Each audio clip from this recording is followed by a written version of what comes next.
Við ætlum að hefja leik á frétt á vísi.is sem unnin upp úr sjónvarpsþáttunum Vistheimilin.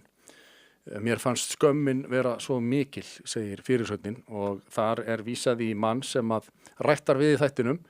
Ekki undir nafni þó og ekki í mynd, hann þarna skuggamyndin sem þið sjáið, sem að lýsti því að hann hefði sem 14 ára unglingur vistaður á unglingaheimili ríkisins árið 1979.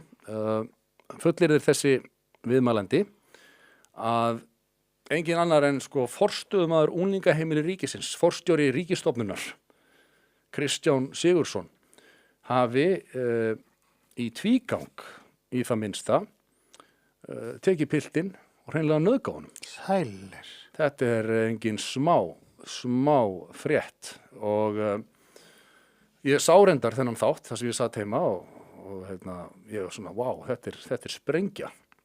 Því að Kristján þessi Sigurðsson var starfsmaður barnaverndar eða unglingaheimila ríkisins í áratugi og leiddi það starf á löngu tímabili. Þetta svipað eins og að kæmi upp frétt núna að fyrrverandi fjármálaráðherra hefði fyrir 20 árum síðan í fjármálaráðuneytinu dregið að sér 1 milljarð úr ríkissjóði eða eitthvað svoleiðis og það væri að koma upp núna. Það væri stór frétt. Það hins vegar þannig sem að ég var mjög hissa daginn eftir þegar ég fór að flétta fjölmiðlunum að það sagði engin fjölmiðill frá þessu. Engin nema þetta Vísir sem að með þennan þátt Vistheimilin. Það var ein lítil frétt þetta þar og ég fór að hugsa, þetta auðvitað, eins og ég segi, risafrétt ef rétt reynist og mér varð hugsað til þess hvernig RÚV til dæmis, þegar að þið muni eftir því, það ekki langt síðan að RÚV gerði mikinn uppsláttur úr því að kona sem kom fram í hlaðvarpsviðtali á sínum tíma, sem kom reyndar síðar í ljós, að var þar í hefndarhug að ná sér niður á ástmanni sínum sem að hún hafði nælt sér í giftan mann sem var í framhjáhaldi og þegar hann vildi ekki yfirgefa eiginkonu sínu og börn, þá fór hún í hlaðvarpsviðtal og tók á honum æruna með fílíkum sögusögnum og dróð þar inn í 3 nafntogaða einstaklinga úr íslensku viðskiptalífi til þess að gera sprengjuna stærri sem hún hafði reyndar verið að reyna að fjárkúga áður.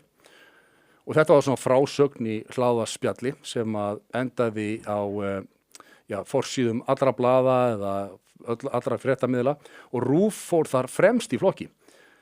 RÚV slengdu upp andlitsmyndum af öllum mönnunum í öllum fréttatímum næstu 3 daga og gerði úr þessu mikið mál. En núna þegar það kemur í ljós, kemur fram ásökun að forstjóri ríkisstofnunar til áratuga, forstöðumaður unglingaheimila ríkisins sé sakaður nauðgun, að þá ekki eitt einasta orð frá þessum miðlum sem að gerðu sér glaðan dag þegar að óljósar frásagnir konu úr gleðskap í heitum potti rötuðin í hlaðvarpsþátt. Mikið ósamræmi þarna á milli, ég að segja. Og maður spyr sig hreinlega hvort að RÚV telji þessa frásögn ekki vera trúverðuga. Ég fór að googlaði Kristján Sigurðsson og eins og ég segi, ég sé að hann sæmdur, hann heiðraður fyrir framlag sitt til barnaverndar árið 2007 á 75 ára afmælisdag barnaverndarlaga á Íslandi. Þá Kristján Sigurðsson fyrrverandi forstöðumaður heiðraður fyrir langan og farsælan starfsaldur og að hafa leitt unglingaheimili ríkisins í gegnum mikilvægar breytingar, einkum á 8. áratugnum, segir í þessum texta meðal annars. Ég sá einhverja aðra svona grein líka, þar sem að verður að tala mikilvægt framlag hans til þessara mála. Og mér skilst að þessi maður hafi notið mikillar virðingar og geri enn í raun og veru, þannig að þessi frétt mjög sláandi. Og það reyndar þannig að maðurinn ákveður að koma ekki fram undir nafni en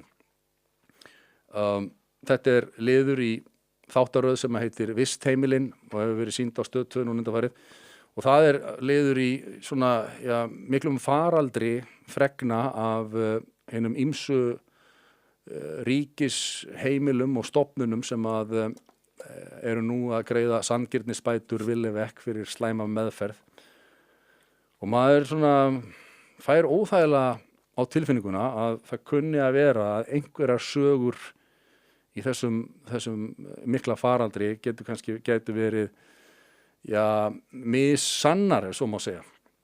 Það er auðvitað óþægilegt að hugsa til þess að það kann að vera að lög sanngirnisbætur og sú gulrót sem að það gæti verið að það séu margir sem að hugsi sér gott til glóðarinnar og hugsi, ég var vistaður á heimili á vegum ríkisins á mínum yngri árum og nú er allir að fá sanngirnisbætur, okkur stígi ég ekki bara fram með eina góða sögu, það er náttúrulega ákveðin status í dag að vera fórnarlamb í fjölmiðlum.